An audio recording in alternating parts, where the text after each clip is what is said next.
Hey all, and welcome! My name is Sierra Cassidy, and I am a Canadian smut author here to educate and entertain smut writers and readers. Today we're talking about proof copies. If you want to have paperback versions of your book out and about in the world, then this is going to be valuable information for you, so listen up. We're going to talk about what proof copies are, why you need them, what to look for when you get them, and Amazon versus Ingram and draft to digital. What is a proof copy?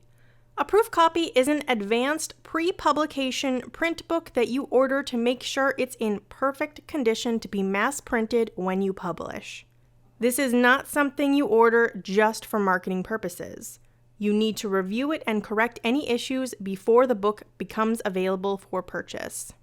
Where do you get a proof copy from? From whichever printer you're intending to use. For most people, you're going to order through Amazon, but since paperbacks and hardcovers are not trapped in exclusivity contracts if you use KU, you can also do the paperbacks through other companies such as Ingram Spark or Draft to Digital. How much do proof copies cost?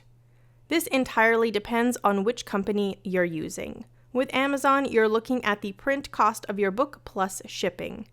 I haven't looked into Draft to Digital, so I don't have the numbers for you there, but I have ordered from Ingram Spark in the past, and it was about 4 times the price of my Amazon proof overall. What am I looking for when I get my proof copy? Everything.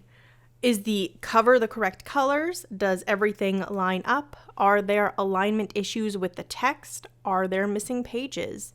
Is anything cut off? Did you properly account for bleed so sections aren't too close to the edge or disappearing into the center? You also want to review it at this time for any lingering typos or text formatting errors.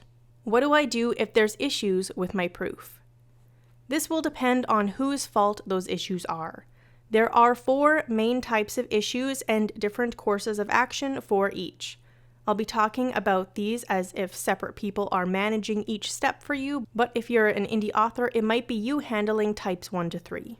Number 1, author errors. These are things like typos. Those you'll correct in your original manuscript, and you'll have to alert whoever formatted your book to update before ordering a new proof. Number 2, formatter errors. These will be things like issues with bleed, paragraph indentation, etc. You'll have to contact your formatter to get those adjusted. Number 3, designer errors. These will be issues with the cover, such as the template not being followed, so important bits are too close to the edges, or color issues that were preventable. There are in-depth guides explaining the entire process with the various companies to help keep you on track and deliver the product you're after. Your designer, or just you if you're doing your own cover, need to be aware that different companies will use different printers and have different settings, so your cover will not necessarily look the same with all of them. Alternate versions of the cover may be required for each company to account for those differences so they look the same when printed. The most common issue I've seen is brightness, with one company printing much darker than the other, or color balance, with one company printing with more magenta than the other. Color issues tend to not be considered an error with the company, and they will probably not compensate you if your proof doesn't look like how you want it to. Number 4, printer errors. These are things like slanted text, pages missing, weird cuts, etc. You can report these to the company that you ordered from, and they may offer you a free replacement, but that is not a guarantee. When should I order my proof copy? As soon as you have a publication-ready manuscript. There are drastically different delivery times between companies, and if you're working with Ingram Spark, you will want to give yourself as much time as possible to order, review, and correct any issues before your release date. Do I need to order a proof copy? Technically, no. It's not mandatory, but you're leaving a lot of things to chance if you don't. Your book could look absolutely nothing like you want it to, and there could be easily correctable errors you let go to print and into your readers' hands.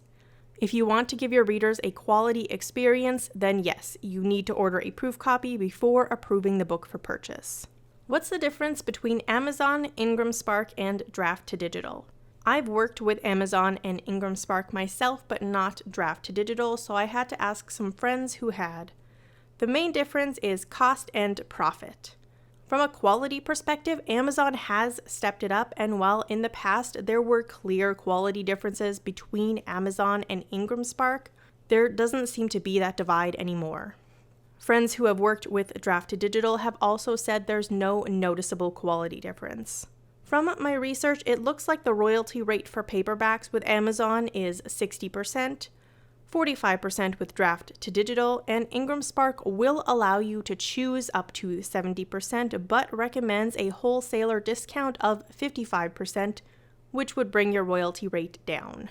Ingram proof copies are the most expensive, both in printing cost and shipping. And from personal experience, they also take considerably longer to get to you than proofs from Amazon. Whatever platforms you're working with, you'll want to get a proof from. That means if you're going wide, you'll likely need multiple proofs.